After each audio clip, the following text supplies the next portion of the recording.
Welcome back to the Deep Dive. Today, we're digging into something really fundamental, source material that suggests the whole economic picture in North America. It's being redrawn. Yeah, it's a massive shift. And it's centered on a topic that often gets drowned out by, the day-to-day political noise. Exactly. We're talking about Mexico's rising power.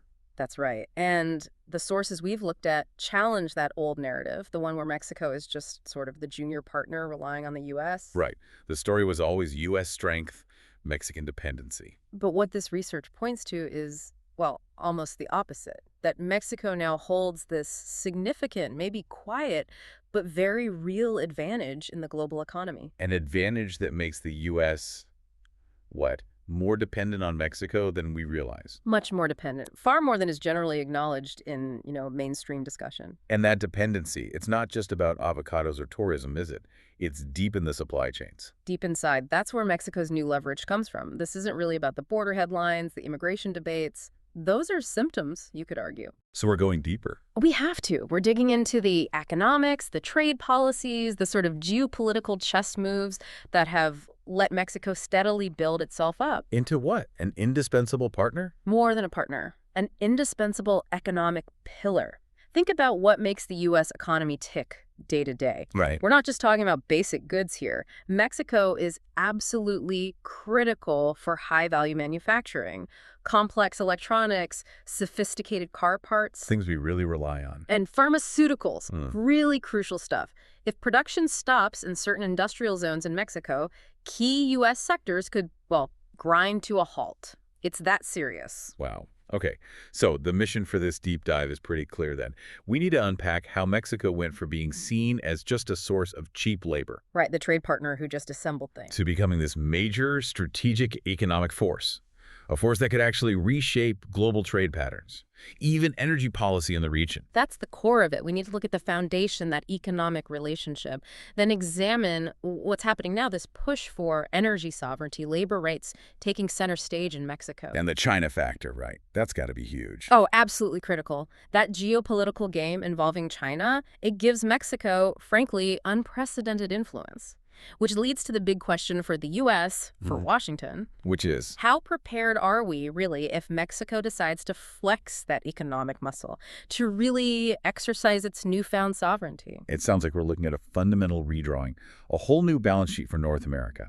Okay, let's go back then. To understand today, we need the history. And that really starts with NAFTA, doesn't it? The North American Free Trade Agreement back in 1994. 1994, yeah. And at the time, it was hailed as this, revolutionary step, a landmark for North American economics. Big promises. Integrated economies. Revolution is probably the right word. But like a lot of revolutions, it had some really complex, deeply mixed outcomes. Well, sure, trade volumes exploded between the U.S., Canada, Mexico goods flowing like never before. But NAFTA's core function, its main effect, was to grease the wheels for U.S. manufacturing to move south. Incentive, right. It was all about incentive. Entirely driven by the hunt for drastically cheaper labor. And frankly, lower regulatory hurdles, lower production costs, full stop. And the sources we looked at, they really map out the impact on the U.S. industrial heartland, the so-called Rust Belt. Oh, clearly. You saw this rapid hollowing out, factories closing, not just in the big names like Detroit, but in countless smaller industrial towns. Ohio, Wisconsin, the Carolinas, their economic bedrock just shifted. And that manufacturing base didn't just disappear, did it? No, it relocated. It rematerialized down south in these concentrated industrial clusters across Mexico, especially in that Bajío region, central Mexico, but also right along the border. Places like Monterrey, Guadalajara, Querétaro, Tijuana, they boomed. While U.S. towns struggled. That migration basically hollowed out huge parts of the U.S. manufacturing sector. Millions of workers. Their skills suddenly weren't competitive anymore. Displaced. There was a massive displacement. So then fast forward to 2018, the agreement gets renegotiated. Yeah. We get the USMCA, the United States-Mexico-Canada agreement. A lot of talk about bringing jobs back north, fixing the problems. There was definitely hope for a major overhaul, yes. But the research, what does it show? Did USMCA fundamentally change that structure? Not really. That's the crucial takeaway. While some specific clauses got updated rules of origin, some labor language, and the basic architecture, the fundamental purpose. it stayed intact, Which was? which was to ensure U.S. corporations still had seamless access to Mexico's less expensive labor pool and access to that manufacturing infrastructure that had been built up over decades. But Mexico was still positioned to benefit. Perfectly positioned strategically, right next door to the world's biggest consumer market. USMCA, in effect, just solidified Mexico's role. It cemented it as North America's go-to manufacturing workshop, whatever the name on the agreement. Okay, so the structure holds, but you mentioned earlier the type of manufacturing became more advanced over time. Exactly. It wasn't just simple assembly anymore. And this gets us to that core idea. Mexico isn't just, a helpful neighbor trading goods. It's become the actual foundation for American production, especially in complex, high-value sectors. We really have to stress this dependency. U.S. industry got hooked on the just-in-time model, Right, minimal inventory, parts arrive exactly when needed. Precisely. And for U.S. factories, Mexico makes that possible. Why? Because it's right there. It's physically close. You can truck things back and forth quickly. So what specific kinds of goods are we talking about? It's more than just putting things together, you said. It really is. Take the auto industry. Final assembly might happen in Michigan or Ohio, sure. But where do the critical components come from? Those complex wiring harnesses, the stamped metal parts, the circuit boards inside everything. Increasingly, Mexico. Okay, what else? Electronics. Everything from washing machines and TVs to sophisticated medical devices, components, assembly, testing. A lot happens in Mexico. And pharmaceuticals, that's a big one people often overlook. How so? U.S. drug companies rely heavily on Mexican facilities for things like sterile packaging, component assembly for delivery devices. These are critical steps in getting medicine to patients safely if those links break. Serious problems. So that proximity, that integration, it's absolutely key. Why did U.S. companies chase this model so hard in the first place? Was it just cost? Cost was the giant flashing sign, no doubt. First, as the sources hammer home, wages in Mexico were, and often still are, just a fraction of U.S. wages. Huge savings right there. Makes sense from a purely financial view. And second, there was the appeal of operating in an environment that was, let's say, less strict on certain regulations, environmental rules, sometimes labor standards, that could also boost the profit margins. But moving production overseas, like to Asia, that has huge shipping costs, right? Yeah. Wasn't infrastructure also part of Mexico's appeal? Absolutely. Logistics costs would eat into savings if you went too far. That's why Mexico's proximity was gold. They already had established industrial parks, good cross-border roads, and rail. Infrastructure was ready to go. Ready to go. And you could get parts by truck in days, not weeks, on a container ship from Asia. Combine that with the USMCA trade preferences. Well, for corporate boards focused on the next quarter's results, outsourcing to Mexico looked like a no-brainer, undeniable logic from their perspective. But this strategy, designed purely for corporate profit, lower expenses, the research suggests it's created a really precarious situation now. Highly precarious. It's a textbook case of unintended consequences, isn't it? Chasing short-term profit ended up creating this long-term structural vulnerability for the U.S. economy. How so, specifically? Because U.S. companies, by grabbing that low-hanging fruit, the cheap labor, the easier regulations they became, incredibly, maybe even dangerously dependent on Mexico's ability to produce. So if something disrupts that production. Right. If Mexico's manufacturing system hiccups, maybe it's a policy change from Mexico City, maybe a major labor strike, maybe a new regulation, large, vital parts of U.S. industry are immediately at risk. That quiet dependence. That's the root of Mexico's new leverage. And the really big change, the defining moment we're in right now, is that Mexico seems increasingly aware of this leverage. They know their importance. So the old deal isn't working for them anymore. The old arrangement where Mexico just played the role of the quiet, low-cost production center? Yeah. Yeah, that's being actively taken apart. From within Mexico itself, the focus is shifting. It's less about just complying and more about asserting Mexico's own national economic interests. That sounds like a genuine pivot. Mexico City looking beyond just being a workshop for foreign companies. Yeah. How's that playing out? What kind of diversification are we seeing? They're thinking bigger than the maquiladora model, those border assembly plants. They're strategically investing in becoming a sovereign energy producer. We'll definitely get more into that. Okay. And Mexico itself is developing rapidly as a consumer market. People have more money, they're buying things. Plus, crucially, Mexico is acting much more like an independent player on the world stage, setting its own terms. And this independence push, it's driving new priorities at home. moving away from just being the cheapest option. Exactly right. The government is putting real weight behind enforcing labor rights. There's an intense focus on domestic energy production, think national security, and they're aiming for more equitable economic growth. Growth that actually benefits Mexicans, not just foreign shareholders somewhere else. Which brings us right to that cheap labor model falling apart. This seems like maybe the most fundamental change happening.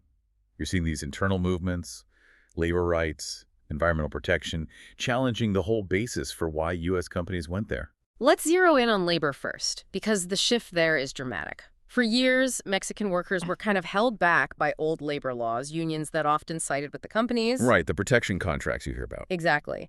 But now, under new legal frameworks, workers are organizing much more aggressively. What actually changed in the law? What gave them more power? The sources really spotlight the big labor reform package from 2019. That was huge. It fundamentally beefed up workers' rights to genuine collective bargaining. How? It mandated things like secret ballot elections for choosing unions and for approving contracts.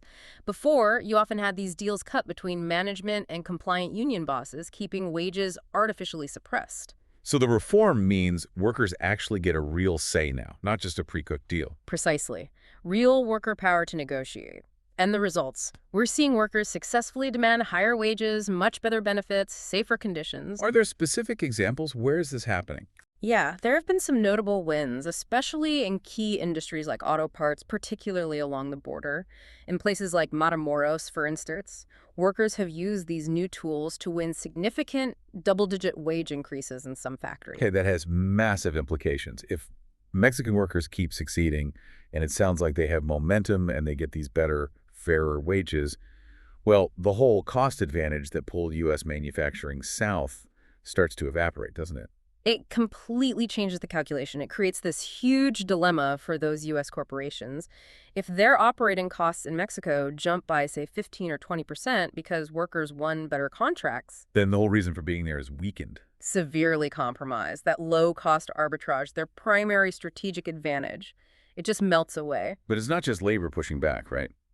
Environmental concerns are also getting louder, challenging how resources have been used. That's the other side of the coin. Historically, foreign companies mining, agriculture, energy often operated with, let's say, a lighter touch on environmental oversight. Mexico's incredible natural resources, minerals, forests, water were pretty accessible. Accountability for pollution or land degradation wasn't always strictly enforced. And what's the response now from activists or the government? You're seeing environmental activists often working closely with indigenous communities whose lands are affected, really pushing back. They're successfully challenging destructive practices, big mining operations, large-scale agriculture that guzzles water. They're facing real opposition. What are they demanding? Stronger government enforcement of environmental laws, and crucially, making corporations financially responsible for the cleanup, for restoring what's been damaged. This whole push for sustainable development, it inherently limits that kind of unfettered access foreign companies used to count on. Okay, let's connect this back to migration, because this is where the U.S. view often gets it wrong, focusing only on the border itself. The source material suggests migration is really a symptom of something deeper. Absolutely. The research is pretty clear. A major root cause of the displacement that drives people north is the economic disparity. And that disparity was partly engineered by U.S. trade policies going back decades. Specifically, the way the U.S. flooded Mexico with heavily subsidized agricultural products, especially corn. We hear about U.S. farm subsidies a lot. How did that hurt Mexican farmers so badly? It was devastating. The U.S. government pays massive subsidies for crops like corn, soybeans, rice. This creates huge overproduction. That surplus then gets dumped onto the global market, and particularly the Mexican market, at prices below what it even costs U.S. farmers to grow it. So U.S. corn ends up being artificially cheaper than Mexican-grown corn. Way cheaper. Small-scale Mexican farmers, many operating on traditional ejidos, communal lands, without massive government checks. They simply couldn't compete on price. It drove them out of business by the millions. Their land went unused, local economies collapsed. Wow. So U.S. policy effectively subsidized the destruction of a huge part of Mexico's rural economy. What happens to those farmers? You create this enormous pool of displaced people, mostly rural families, suddenly with no way to make a living where they are. Their local options vanished. So what's the only realistic path for survival? Heading north. Heading north to look for work, either in the U.S. or in those manufacturing hubs that sprung up along the border, often doing the very jobs that had left the U.S. It's the structural reality created by deliberate policy choices that fuels migration. That's a really stark picture. The U.S. basically outsourced manufacturing jobs to Mexico, Under NAFTA. while simultaneously creating unemployment in Mexico through subsidized agriculture, pushing people north, all while U.S. consumers got cheaper goods and U.S. corporations got cheaper labor. It locked in this cycle of dependency and displacement. It literally manufactured a kind of deprived underclass on both sides of the border. So if you really want to address migration, the sources argue, you have to tackle that economic architecture that creates the disparity. Building walls doesn't fix the root cause. All right, let's shift gears to the really high-stakes geopolitical game, energy. For decades, the view was Mexico's just, an oil spigot for the U.S. Reliable, easy U.S. companies had a lot of freedom there. That era, it's definitively over. It's a tectonic shift. Mexico sits on huge, strategically vital oil and gas reserves, and the current government has made a very powerful move to assert much greater national control over them. How are they doing that? What does national control look like? It means strengthening the state-owned giants, Pemex for oil and CFE for electricity, giving them priority, maybe reviewing or tightening rules on existing contracts held by foreign companies. So unsettling for the big U.S. energy firms that kind of expected business as usual. Definitely unsettling. There's talk and some action towards reevaluating concessions, maybe even nationalization in some areas, or just implementing much stricter controls. It's a clear strategic play for economic sovereignty. Meaning reducing reliance on foreign capital to control what they see as fundamental national assets. The message is pretty clear. These resources are primarily for Mexico's development first, not just for U.S. consumers or foreign corporate profits second. Okay, if Mexico takes tighter control of its oil and gas, how does that change its global role? It elevates Mexico. It goes from being just a passive supplier to an active player, a strategic force. They can potentially adjust production, adjust supply based on their own diplomatic goals or economic needs. Which could disrupt things for the U.S. It could absolutely disrupt that steady flow of energy imports the U.S. has gotten used to. It forces the U.S. to adjust to a new reality where depending too much on your neighbor for energy is suddenly a liability, not just a convenience. And this isn't just about oil and gas, right? You mentioned renewables, too. That's the other critical piece. Mexico is pushing hard on renewables. It has incredible solar potential, especially in the northern deserts. Huge wind power potential along the coasts. The government is actively investing in developing these. Is that just about climate change, or is there a strategic angle there, too? Oh, it's deeply strategic. Absolutely. Diversifying their energy mix makes Mexico less vulnerable to global oil price swings. It also boosts their leverage in negotiations. How so? Well, imagine if Mexico becomes energy self-sufficient, or even a net exporter of green energy in the region. Its dependence on the global oil market, and specifically on U.S. policy whims, shrinks dramatically. More independence, more power. Which raises a really critical question for U.S. planners, doesn't it?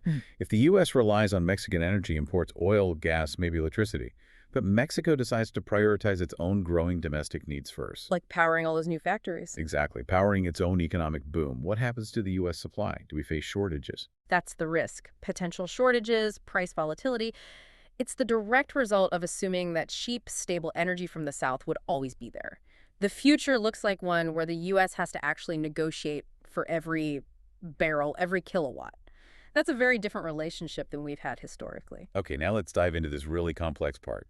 Nearshoring, and what you call the triangulation of trade. This is fascinating. It really is. So the backdrop is the U.S.-China trade war, right? Tariffs, tensions.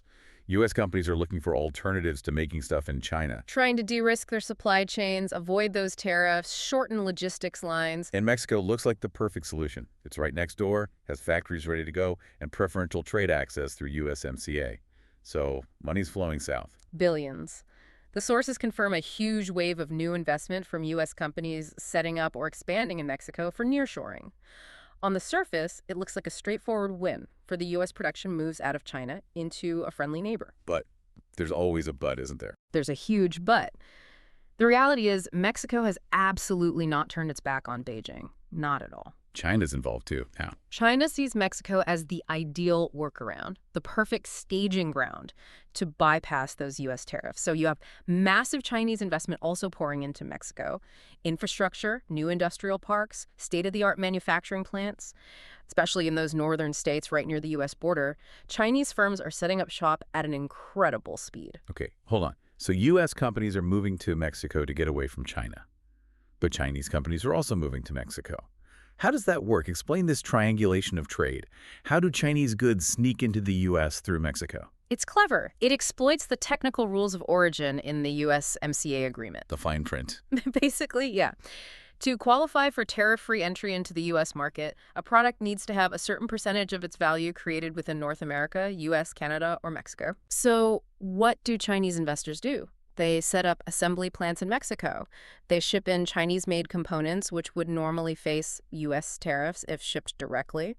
But then in Mexico, they add enough local value.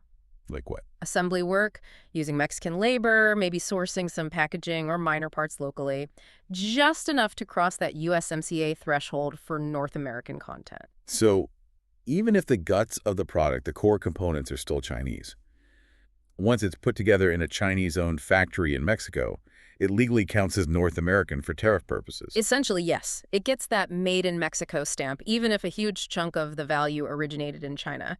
We see this a lot in sectors like electronics, auto parts for electric vehicles, certain types of machinery. Mexico becomes the final assembly point that effectively launders the product's origin. Launders the origin. Wow. So China gets its goods into the U.S. tariff-free, using Mexico as the pivot point. Exactly. It completely bypasses the U.S. tariffs. This is incredible. What does this do for Mexico's position? They're getting investment from both sides. It gives Mexico unprecedented leverage. Think about it. They can attract U.S. companies fleeing China, promising them stability and access. And they can attract huge Chinese investment by offering them the strategic gateway to the U.S. market. They're playing both sides against the middle. Skillfully, Mexico benefits hugely from both U.S. and Chinese capital inflows. It lets them negotiate harder with both superpowers. They can demand better terms, more investment, play one off the other to maximize Mexico's national benefit. So if Washington pushes Mexico too hard on, say, labor standards or environmental rules, Mexico can subtly hint that it might lean more towards prioritizing or deepening its ties with Beijing. Investment keeps flowing either way. but the U.S. market is still the big prize, right? So they can't lean too far towards China. That's the counterbalance. Access to the massive U.S. consumer market keeps China's influence in check to some extent.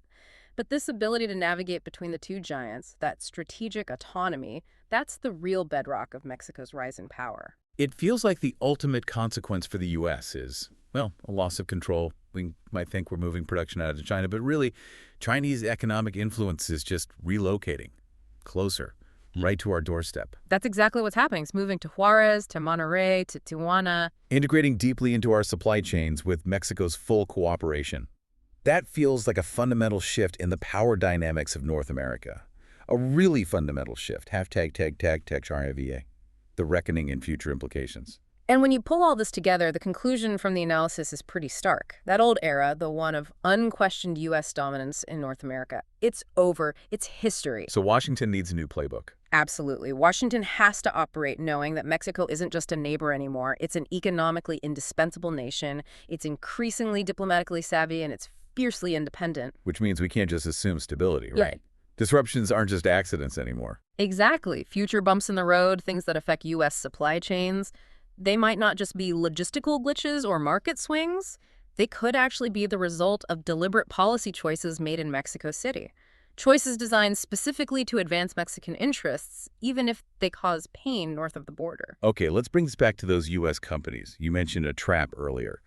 As Mexican workers win better wages, as that cheap labor advantage fades, where does that leave American corporations? It leaves them in a very painful strategic corner. The whole reason they move south is disappearing. So if costs go up significantly in Mexico, what are their options? They can't just pack up easily, can they? They face basically three terrible choices, and all of them involve significant economic pain. Option one, Stay in Mexico. stay in Mexico, yes. Absorb the higher labor costs, the potentially tougher regulations. That eats directly into their profit margins. Or they pass those costs on to U.S. consumers through higher prices, inflationary pressure. Not great. Option two. try to reshore, bring production back to the United States. But think about that. It requires massive investment in new factories, finding or retraining workers here, dealing with much higher U.S. labor costs and regulations. It's expensive and politically very difficult. Also not appealing, especially to shareholders focused on quarterly results. What's the third option? Is there one? Option 3 is try to pivot again. Move production to yet another low-cost region, maybe Southeast Asia, Vietnam, perhaps India, Indonesia. But that loses the Mexico advantage, right? Completely. You immediately sacrifice that incredible logistical advantage of proximity. Instead of quick truck transport, you're back to slow, expensive container ships crossing the Pacific. Plus, new geopolitical risks in those regions. Nowhere else offers that unique combination of relatively low costs and being right next door that Mexico did. So that original bet, relying solely on cheap labor arbitrage, it's finally coming back to bite them. It's coming home to roost, absolutely. The strategic miscalculation is becoming obvious. So U.S. companies are basically stuck, caught between high costs back home, rising costs in Mexico, and huge logistical headaches if they move further away. That sounds like a genuine crisis for whole industries. It fundamentally destabilizes sectors that built their entire business model on that assumption of permanent, cheap labor just across the border. It forces a reckoning. Which means the United States as a whole needs to adapt profoundly. We can't just ignore this new reality, this economically sovereign Mexico. Ignoring it isn't really an option anymore. It's a luxury Washington can't afford. The future relationship just cannot be based on that old idea of U.S. dominance or Mexico's dependency. It has to be something else. It has to be genuine interdependence, reciprocal negotiation. The U.S. needs to start treating Mexico like the sovereign, strategic equal it has become. That means engaging seriously with Mexico's legitimate interests and demands. Like what? What are those demands? Energy sovereignty, fairer treatment for labor, support for equitable economic development within Mexico. These aren't unreasonable asks from their perspective. And if the U.S. fails to adapt, if we keep trying to dictate terms, then the U.S. risks becoming increasingly isolated and vulnerable even within its own neighborhood. Mexico holds some very strong strategic cards now. The supply chain access, the energy levers, that unique position in the middle of the U.S.-China trade flows. they can play those cards. They absolutely can. This is the critical moment. Mexico has the leverage to dictate terms on things that matter deeply to the U.S. Washington needs to respond not with demands, but with genuine offers of partnership. It's a whole new ballgame. #TechCheckOutro. Okay, let's try to wrap this up. Let's summarize the huge transformation we've been talking about today. Mexico, it seems, is systematically rewriting the power balance in North America. Right. Through really 3 key strategic moves we've discussed. First, asserting sovereignty over energy and labor, which is effectively killing that old cheap labor model. Second, capitalizing massively on this nearshoring trend, attracting huge investment as companies shift supply chains. And third, cleverly engaging China at the same time, using that triangulation of trade to gain unprecedented leverage over both Washington and Beijing. And this isn't just some abstract economic theory. This shift directly affects everyone listening. It impacts global trade routes. It shapes major investment decisions by companies. Ultimately, it affects the stability of the supply chains that determine prices you pay for goods, and it affects job markets right here in the U.S. Smart investors, savvy entrepreneurs. They're already seeing this. They're preparing for this new reality where Mexico isn't just rising, it's actively restructuring the economic foundations of this entire hemisphere. That's why understanding these dynamics is so important. Where high-value manufacturing goes, how labor costs change in key hubs, how trade rules get rewritten. These are immediate forces shaping economic stability and opportunity for all of us. And maybe one final provocative thought to leave you with, thinking about the future implications. Go for it. Given this extraordinary strategic leverage, Mexico now possesses controlling key access points for U.S. supply chains, asserting more control over regional energy flows. What happens if Mexico decides to really use that leverage? What if it pushes for deeper, maybe even formal, strategic ties with non-Western economic blocs, like the BRICS nations, Brazil, Russia, India, China, South Africa, and the newer members? Wow. Mexico aligning more closely with BRICS. If they chose that path, using their leverage, that would represent a profound economic and geopolitical challenge to the United States, happening right inside what the U.S. has always considered its own hemisphere, a direct challenge close to home. It is quite a prospect, something that definitely demands close attention going forward. Well, thanks for joining us for this deep dive into these crucial global shifts. Fascinating stuff. We'll keep tracking it. See you next time.